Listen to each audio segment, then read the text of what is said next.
everyone, welcome back. I'm the City Witch. Today's video is going to be another one where I talk to you about magical ingredients that you can keep and recycle for your witchcraft. All of these items are easily found either in nature or around your own home, or can be bought super cheap. And they're all items that can be used in different ways magically. Some of them can be used positively and some of them banefully, so it depends on your personal practice. No judgment from me, guys. You just take from this video what you feel you would use. Let's get started. So the first item I'm going to talk to you about is nails and screws. So nails and screws are really handy to have in your collection. Now, just on their own, these are just basic average nails that you would buy at a DIY store or a hardware store.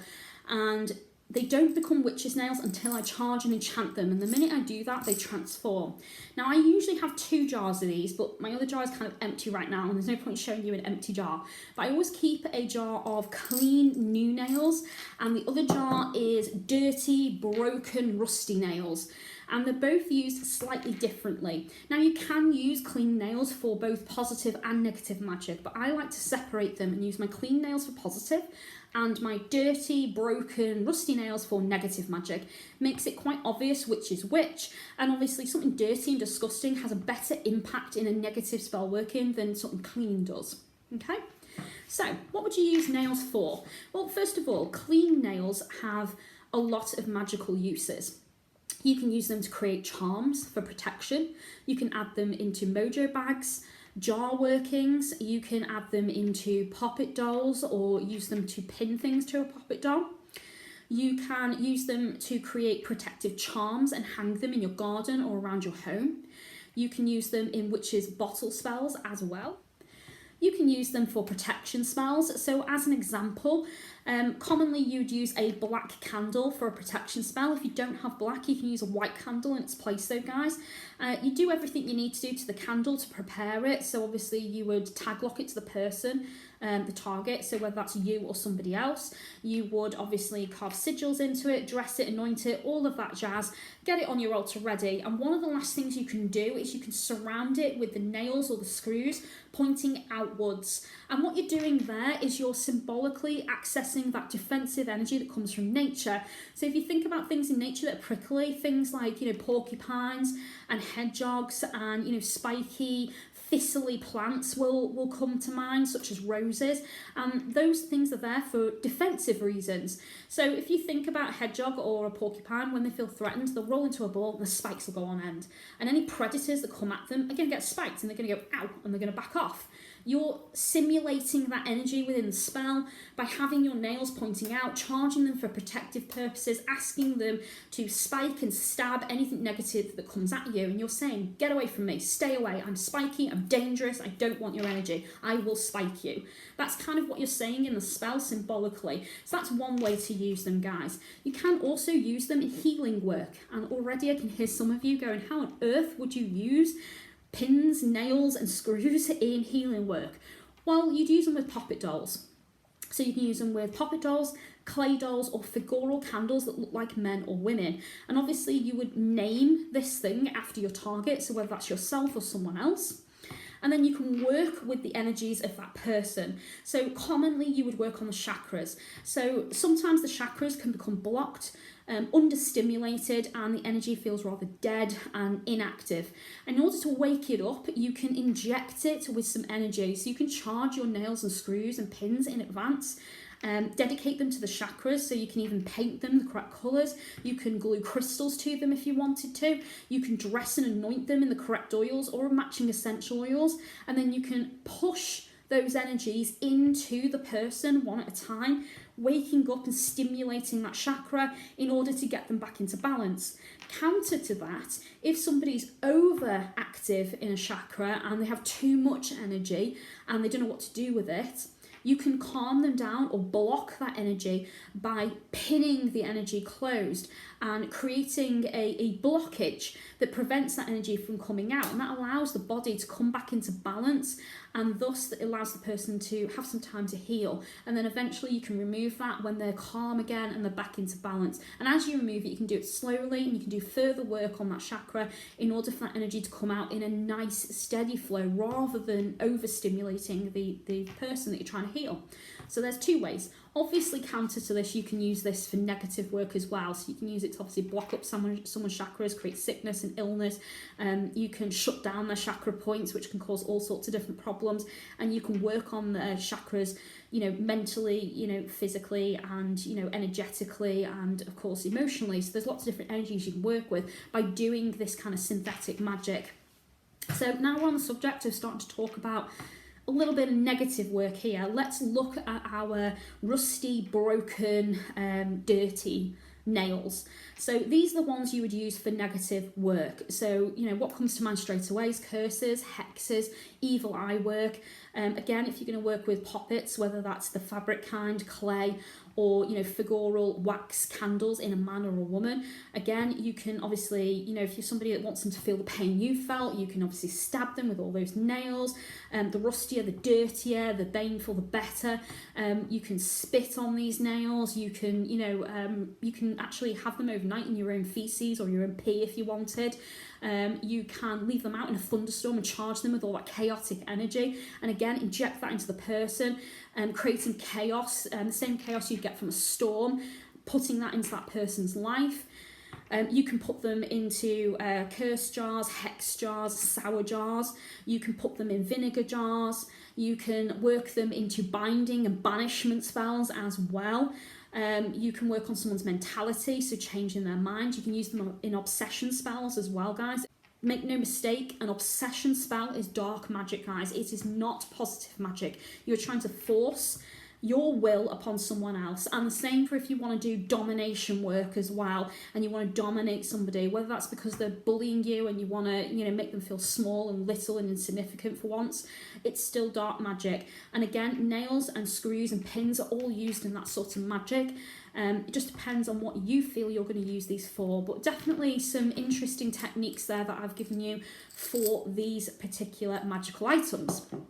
So I spent about £3 on a pack of 100 of these from my hardware store locally. So, not very much at all, guys, and they're lasting me well over a year. I only ever spend that once a year because I don't use these all the time. It depends on the kind of spell that I'm going to be working and how often I'm going to work it. But £3 for a whole year is a pretty good magical supply. If you can't buy them, say you're underage or you don't have anywhere locally that sells them, you can consider speaking to family and friends. Chances are someone will have a, some kind of a DIY kit in their house with tools in, and where there's a hammer, there's usually nails and screws. So I would certainly ask if you can have some. If you want to find someone out in the wild, you can definitely do that, guys. I have found them everywhere. I've found them on hikes, I've found them in the woods, I've found them around scrapyards, I've found them in junk piles, even charity shops, and I've definitely found them lying on the floor around cities. But if you are going to do that and go looking for these things, guys, obviously be sanitary about it. So wear some gloves. Have a nice big carrier bag that you can have in your pocket, and if you're going to pick it up, put your hand in the bag and use the bag to pick it up, and then pull it over and tie it. That way you haven't physically touched it. And take sanitizer with you as well, just to be on the safe side in case the bag rips and you do end up touching that item, because you don't know where it's been after all. So just be safe about it. But if you can collect them out and about where they've been battered and destroyed and unloved, all those energies are present, so that's wonderful. If you can only get access to clean ones, and you really don't like the idea of collecting that sort of stuff, broken, rusty, horrible nails from public places, then you can make your own. So you can take some new screws and nails. You can put them in a little jar of water or vinegar, and you can leave them out in your garden or on a windowsill somewhere or in a cupboard, and just leave them there for weeks, and they will rust on their own. They'll get rotten. You can then obviously choose to bury them in dirt afterwards, and then they'll become dirty as well. You can leave them out in your garden somewhere safe, obviously away from pets and children, so be careful about it. But you can leave them out. You can even nail them into walls or fences and leave them there for a full year if you wanted, and then rip them out and use them in your craft later on. All these things you can use. If you come across a scrapyard or you go to chuck some stuff in the tip, like, a chair, why not take the chair apart and use the screws? Take them out and use them. If the chair's going to go in the bin anyway, smash it up and take out the nails. Same with, I had a fence come down recently, and we knew we couldn't replace it because it was rotten. So, as we were chucking it on the skip, I went, oh, there's some nails there. So I started pulling them out, and I've kept them all. They've obviously been used now because I've run out, but I did keep them and I did use them. If you are going to do that though, guys, just make sure you're cleansing them, make sure you're blessing and enchanting them, and make sure they're ready for your magical work. Don't just take them straight from nature and use them.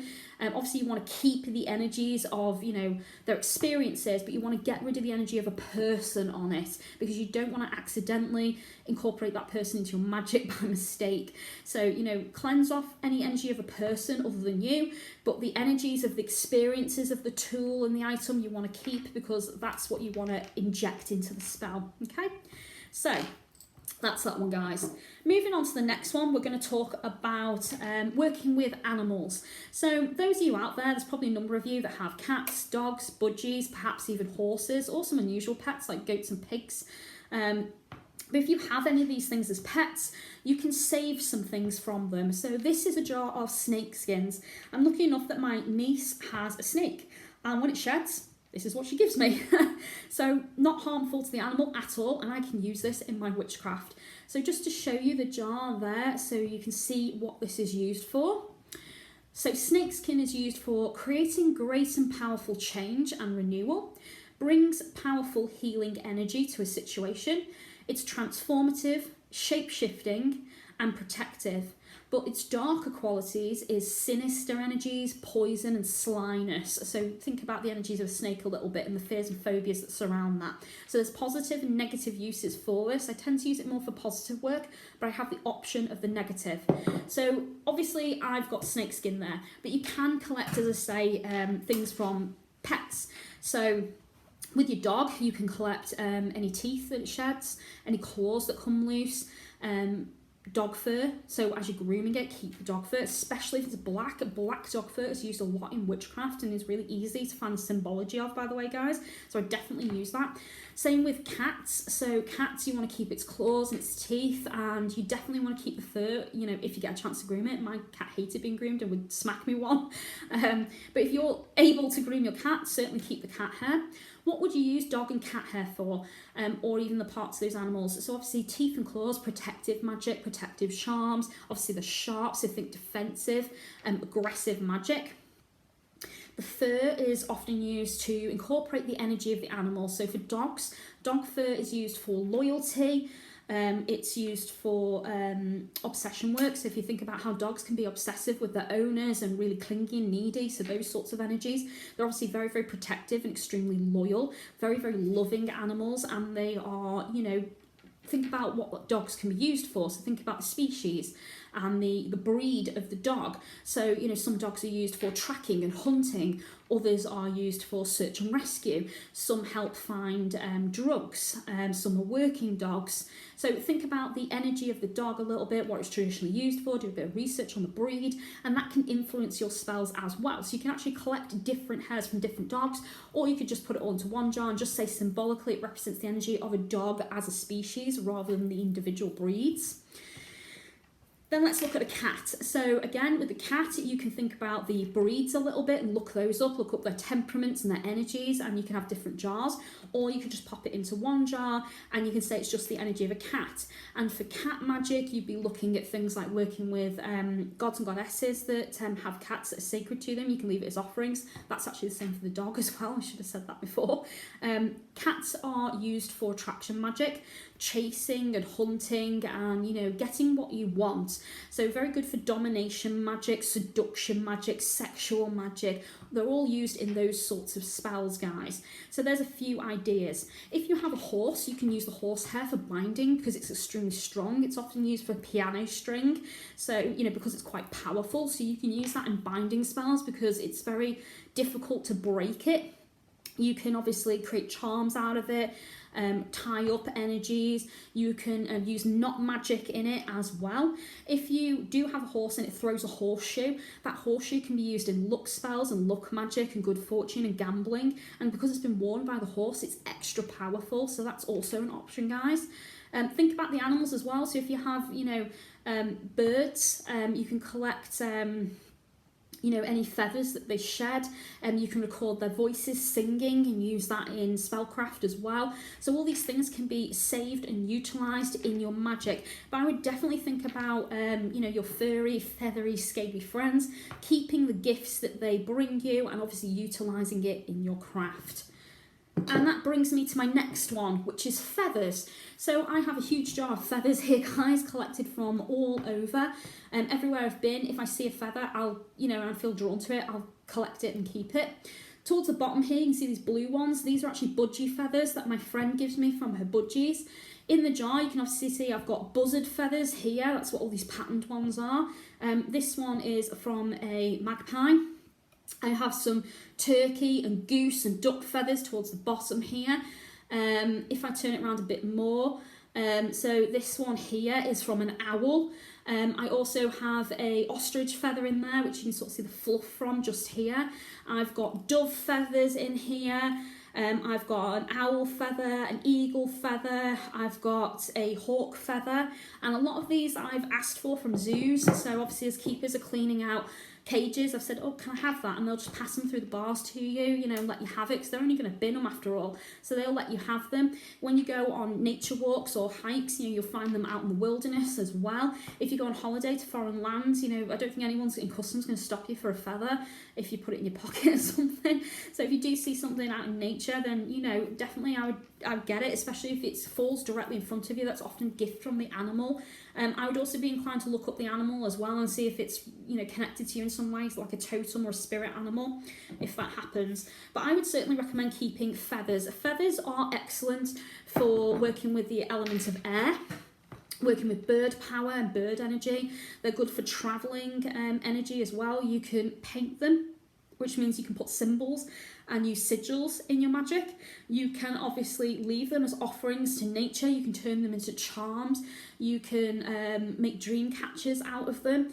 You can put them into spells where you want to work with animal magic, protection. Again, all different birds and the colour of the feathers have an impact, so you can look all these things up and you can utilise them in your craft in lots of different ways. You can add them to mojo bags, pop-it dolls, jar workings. You can leave them as offerings. You can have them on your altar as a sacred representation of your deity, especially if the bird is sacred to the god or goddess that you're working with. All of these things, guys, are very simple, easy magic, and of course it's free because you've collected it from nature. It hasn't cost you any money to do this. And again, you can simply cleanse them, bless them, and keep them in your jar, and then they're ready to go for any of your spells. So I would definitely recommend keeping feathers if you can, guys. And then this brings me to my not my very last one, my second to last one. So this brings me to the next one, nature, which is flowers. So flower magic is wonderful. These were actually, they came off a bouquet that my partner bought me for our anniversary, and they had some beautiful white roses in there. So this is the jar of white roses. Usually I work with red roses, and I actually have two kinds. I have like crushed small ones for confetti, and I have like huge petals.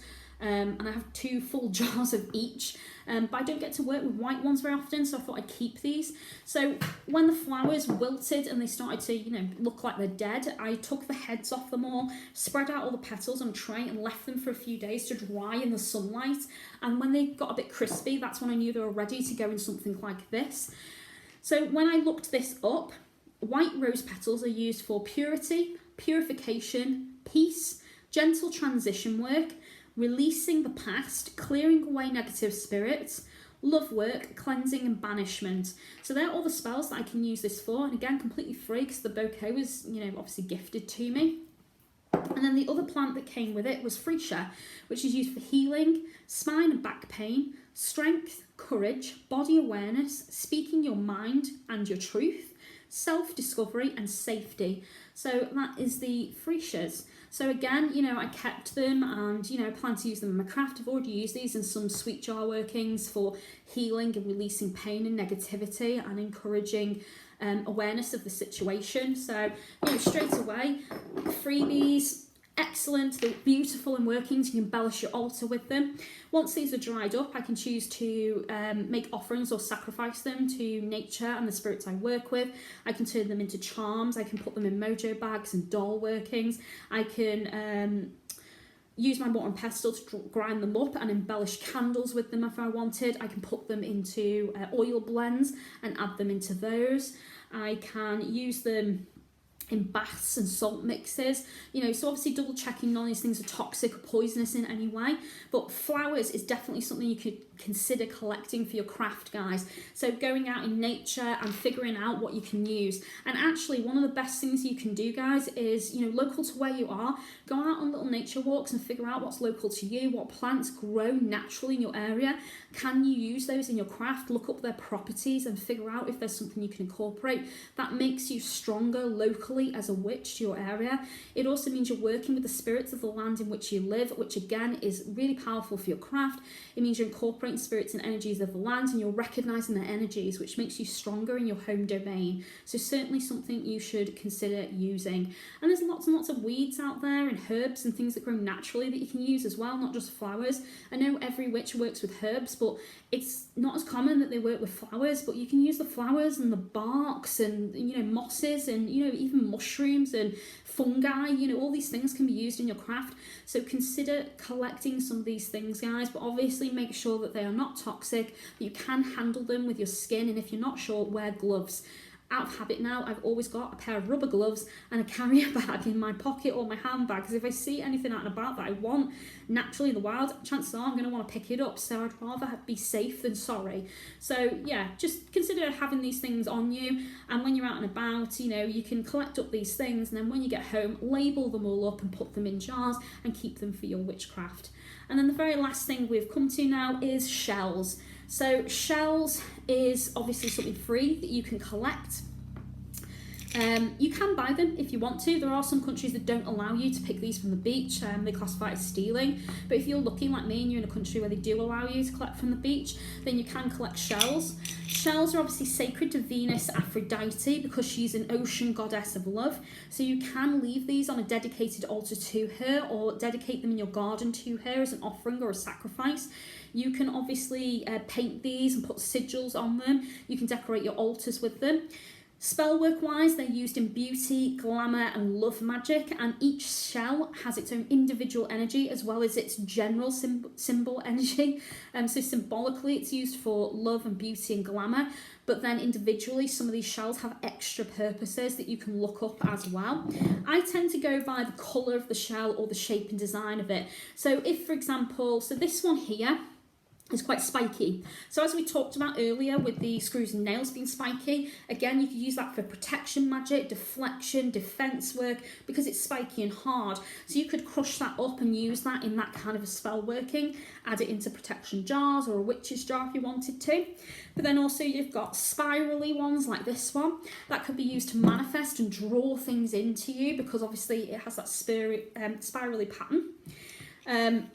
You've got something like this, which again is pointy, so you could use it as a wand, you could use it to carve into your candles, imbuing it with a certain energy. You can use it to draw sigils into the air. Then you've got, what else have we got in here? So here we've got, I don't know if you can see that there. That one is an oyster shell, so oysters are an aphrodisiac, so used in sex magic, sex work, and obviously passion and lust magic. So collecting shells, guys, there is loads of different energies and loads of different purposes, and they look beautiful in spell work. I use them a lot in self-love and self-respect work. So that's another idea for you, self-love spells. And having them on a self-love altar, having them on your beauty altar as well, incorporating them in the bathroom and surrounding your bath with them could be quite good as well. So these are all ideas that I'm giving you guys and reasons why you might want to collect these things. Now some of these you might go, I really don't like that, and that's fine. But these are free items that you can collect naturally from friends, from family, from nature, things that you can incorporate and use in your magic that are next to nothing. And if you do have to spend money, guys, it's going to be very, very little. So thank you very much for watching, guys. I appreciate it, and I hope you've enjoyed this video. If you did, give me a thumbs up, click the bell button, and YouTube will tell you when my next video comes out. And if you'd like to offer light and love to this channel, you can do that through Patreon. And if you'd like to book my magical services, you can do that from Facebook, Twitter or Instagram, and all of the links for those are in the description. Thanks very much for watching, guys. As always, take care of yourselves, and I'll see you soon. Blessed be.